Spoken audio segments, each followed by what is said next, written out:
93.5 red FM पे एक कहानी ऐसी भी, प्रवीण के साथ। राजीव की पिछली 12 हॉरर स्टोरीज की किताबों ने बहुत अच्छा बिजनेस किया था। वो 13वीं किताब लिख रहा था जो अब तक की बेस्ट बुक होगी, ये उसका दावा था। और इसलिए वो 3 सालों से यहां पहाड़ों में आके बस गया था। और जहां वो ठहरा था वहां घर के ठीक पीछे एक झरना था। रात के अंधेरे में झिंगुर और बहते पानी की आवाज उसे ऐसा माहौल तैयार करके देती कि लिखने में मजा आता था। अपनी कहानियों के प्लॉट्स के लिए वो हर जगह की फिल्में देखता था, कहानियां भी बहुत पढ़ता था। क्या पता कहां से कौन सा आइडिया मिल जाए। ऐसे ही एक दिन रात को इंटरनेट पर सर्च करते वक्त एक स्टोरी दिखी जिसका नाम था डू नॉट एंटर। पहले सोचा मजाक ही होगा, इसलिए वो आगे जाने ही वाला था कि दिमाग में एक ख्याल आया कि एक बार देख तो लो। और डबल क्लिक करने पर एक पेज खोला। Congratulations, now there is no way out, I am in the other room. ये देख राजीव मन ही मन सोच रहा था, मैंने भी कैसे बेवकूफों के जैसे इस पेज को खोल लिया। लेकिन हां, प्लॉट अच्छा है, इससे कहानी डेवलप हो सकती है। राजीव ये सोच ही रहा था कि ठीक तभी एक आवाज ने उसका ध्यान खींचा।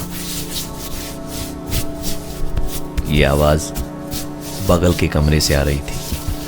राजीव धीमे धीमे बिना आवाज किए दूसरे कमरे में गया तो देखा वहां दीवार पर लिखा था, मैं घर के पीछे हूं।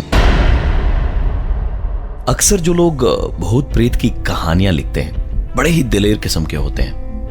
राजीव भी उनमें से एक था। बेखौफ होकर राजीव ने घर का दरवाजा खोला और पीछे गया। रात के अंधेरे में बस झील के बहते हुए पानी की आवाज और साथ में झिंगुरों की आवाज और पहाड़ों पर तेज हवाएं जिस तरह का शोर मचाती है, बस वैसी आवाजें आ रही थी। राजीव धीरे धीरे पीछे की ओर जा रहा था। पीछे जाकर उसने देखा कि वहां एक गड्ढा खोदा था। पास जाकर देखा तो बिल्कुल जैसे किसी की कब्र खोदी हो। राजीव ने झुक के उसमें झांकने की कोशिश की तो किसी ने राजीव को पीछे से धक्का दिया। धक्का ऐसा था कि राजीव उस गड्ढे में गिर पड़ा और गिरते के साथ ही मानो पूरी दुनिया से उसका संबंध कट गया हो। झिंगुर, झरने की आवाज, हवा और ऐसी कई आवाजें एक ही साथ पूरी तरह से बंद हो गई। राजीव तुरंत उठ के खड़ा हुआ तो सिर्फ उसका सर था जो गड्ढे से बाहर था, बाकी का बदन गड्ढे में ही था। अब उसे फर्क साफ समझ आ रहा था। वापस गड्ढे के अंदर गया तो आवाज फिर से बंद हो चुकी थी। राजीव फिर उठा तो आवाज दोबारा उसके कानों में पड़ने लगी।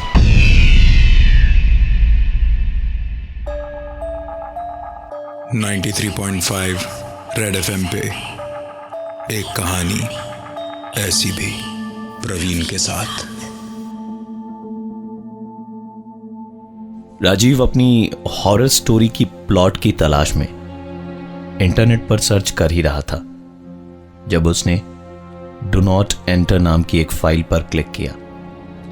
इसे क्लिक करने के कुछ देर बाद ही दूसरे कमरे से आवाज आई।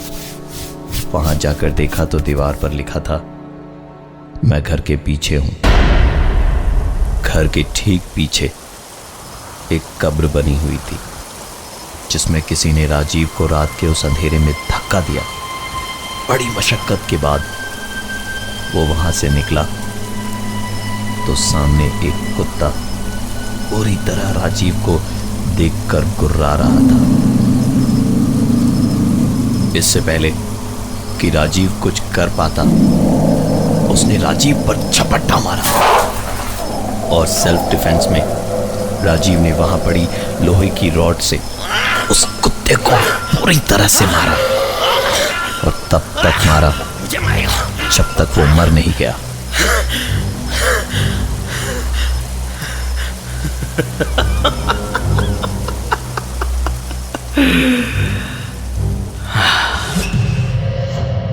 कुत्ते के मरने के बाद राजीव ने उस कुत्ते को उसी गड्ढे में दफना दिया और वापस घर आकर देर रात ही अपने गंदे कपड़ों को वॉशिंग मशीन में डालकर खुद नहाने चला गया।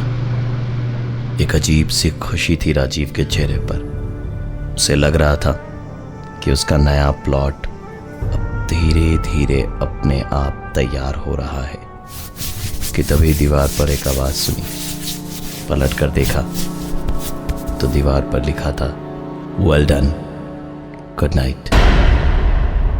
राजीव को अपनी कहानी का प्लॉट मिल चुका था और वो लिखने में ऐसा बिजी हुआ कि खाना पीना मोबाइल फोन सब भुलाकर बस 3-4 दिन लिखता गया। 3 दिन के बाद उसकी गर्लफ्रेंड सोनिया घर पहुंच गई और राजीव पे चिल्लाने लगी, ये क्या हो गया है तुम्हें राजीव? ना फोन करते हो, ना फोन उठाते हो, ना शेव किया है, ना नहाते हो, पागल हो गए हो क्या? सोनिया की बातें सुनकर राजीव जैसे नींद से जागा हो। उसने आईने में अपना हुलिया देखा और फिर सोनिया के कहने पर फ्रेश हुआ और दोनों मूवी देखने गए। राजीव मूवी के बीच में ही उठकर वॉशरूम गया और वहां फिर से पलट के देखा तो वॉशरूम की दीवार पे लिखा था, घर के पीछे आज फिर मिलते हैं। राजीव पर जैसे घर जाने का पागलपन सवार हो गया। वो तुरंत घर की ओर भागा और इस बीच उसने सोनिया को मैसेज भी कर दिया कि एक अर्जेंट काम से उसे घर जाना पड़ रहा है। मैसेज पढ़ के सोनिया बहुत गुस्से में थी और राजीव के घर पहुंच गई। उसे वहां देख के राजीव का चेहरा गुस्से में लाल हो गया था। उसने कहानी लिखना छोड़ सोनिया से कहा, डोंट यू नो सोनिया कि मुझे कहानी लिखते वक्त कोई डिस्टर्बेंस नहीं चाहिए। राजीव की बातें सुनकर सोनिया ने चिल्लाते हुए कहा, राजीव अगर ऐसी बात है तो इट्स ओवर। तुम रहो अपनी कहानियों की दुनिया में। Don't you ever try to get in touch with me, समझे? सुनकर राजीव ने मुस्कुराते हुए कहा,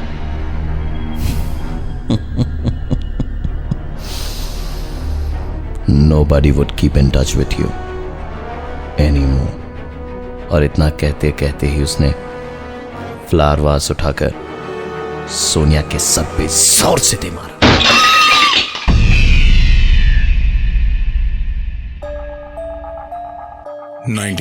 .5 रेड एफएम पे एक कहानी ऐसी भी, प्रवीण के साथ। राजीव जो एक हॉरर स्टोरी का राइटर था, उसने इंटरनेट पर एक डू नॉट एंटर नाम की कहानी पे क्लिक कर दिया था और उसके बाद से उसे कोई कमरे की दीवारों पे जमीन पे लिखकर बहका रहा था। इसी बहकावे में उसने एक कुत्ते को मार के अपने घर के पीछे दफना दिया था। राजीव की गर्लफ्रेंड सोनिया उस पर चिल्ला रही थी और उसने कहा, तुम रहो अपनी कहानियों की दुनिया में। Don't you ever try to get in touch with me, समझे? सुनकर राजीव ने मुस्कुराते हुए कहा,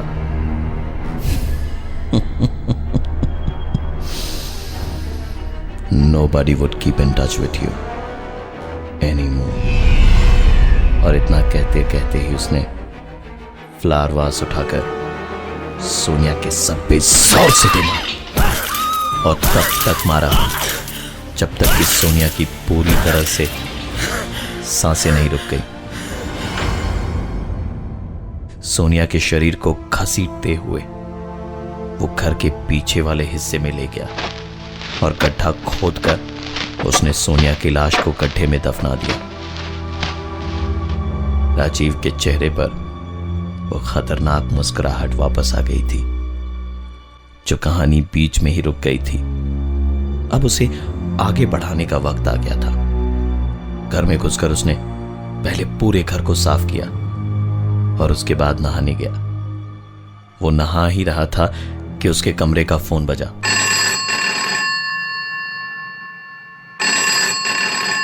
फोन उसके दोस्त सैम का था, जिसने बहुत ज्यादा पी रखी थी।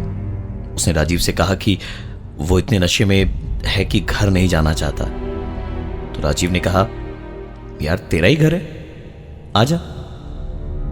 सैम जब राजीव के घर आया तो राजीव ने उसे बताया कि मेरे इस घर में भूत है जो मुझे मेरी कहानियों का प्लॉट बताता है।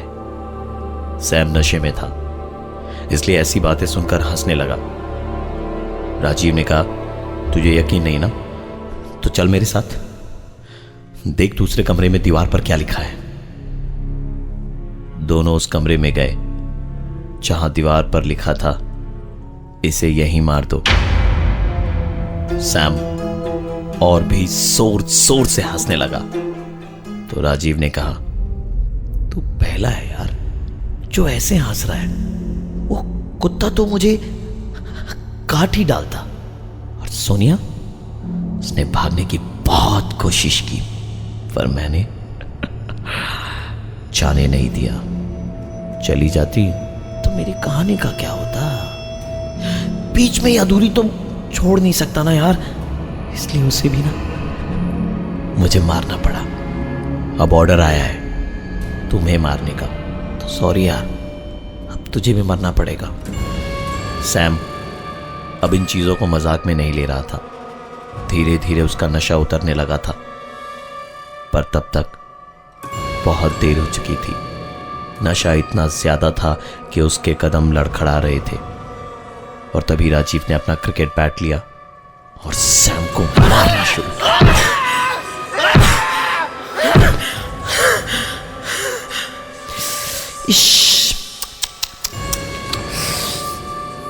ओहो हो, कितना खून बह रहा है यार। चल तुझे नहला दूं, उसके बाद मेरी गर्लफ्रेंड और उस कुत्ते के साथ तुझे भी सुला दूंगा। इतना कहकर राजीव लाश को खींचता हुआ बाथरूम में ले गया और सैम की लाश को वो धो ही रहा था कि कमरे से आवाज आई। देखा तो दीवार पर लिखा था, गेट रेडी, अब तुम्हारी बारी है। ।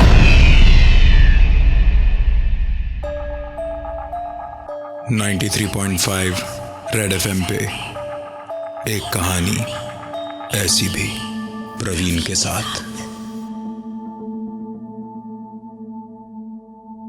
राजीव हॉरर स्टोरीज लिखता था और इंटरनेट पर उसने एक लिंक पे क्लिक किया था जिस पर लिखा था, डू नॉट एंटर। इसके बाद शुरू हुई कई घटनाएं। दीवार पर लिखा था, get ready, it's your turn now. Rajiv ने इसके पहले दीवारों पर लिखी ऐसी ही चीजों के कारण अपनी गर्लफ्रेंड, अपने फ्रेंड सैम और एक कुत्ते को मारा था। अब जब अपनी बारी आई तो उसने दीवार की तरफ ही देखते हुए विक्रम को फोन लगाया, जो उस इलाके का एडिशनल कमिश्नर ऑफ पुलिस भी था। उसके आते के साथ ही राजीव ने कहा, भाई मुझे मेरी हॉरर स्टोरी कंप्लीट करनी है। बहुत सॉलिड वाला प्लॉट मिला है इस बार, एकदम अल्टीमेट। मैंने मेरे गर्लफ्रेंड को मार दिया, एक कुत्ते को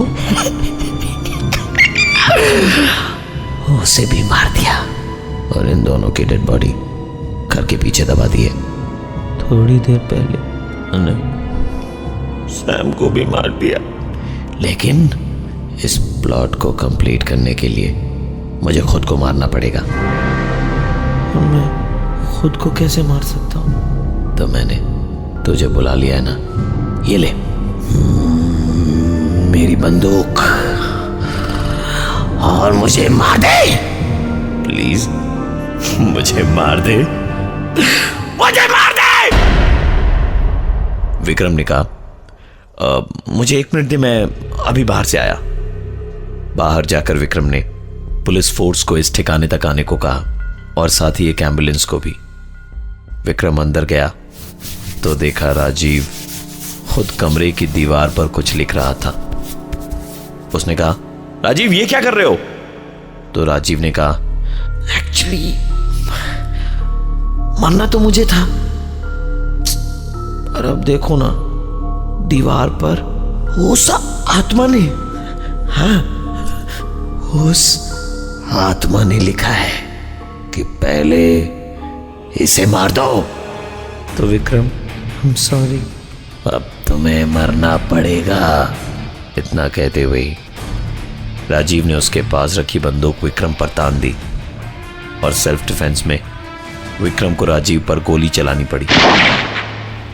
गोली बहुत नजदीक से चली थी, इसलिए राजीव के बचने की कोई गुंजाइश नहीं थी। अब पुलिस जब मौका वारदात पे पहुंची तो राजीव ने जो बातें विक्रम को बताई थी उसके अनुसार घर के पीछे वाले हिस्से में खुदाई हुई और वहां से 2 लाशें मिली।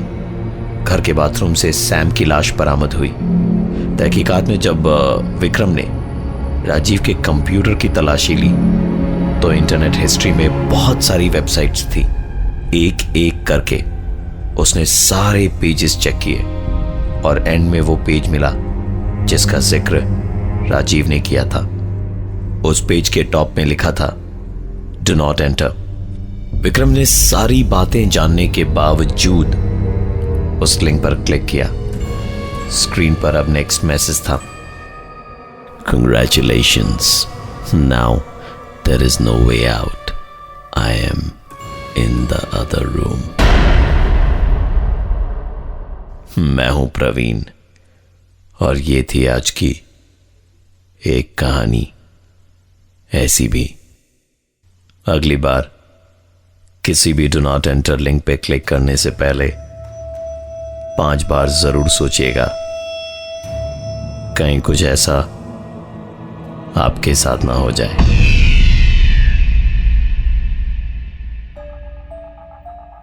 .5 रेड एफएम पे एक कहानी ऐसी भी, प्रवीण के साथ। 93.5 रेड एफएम बजाते रहो।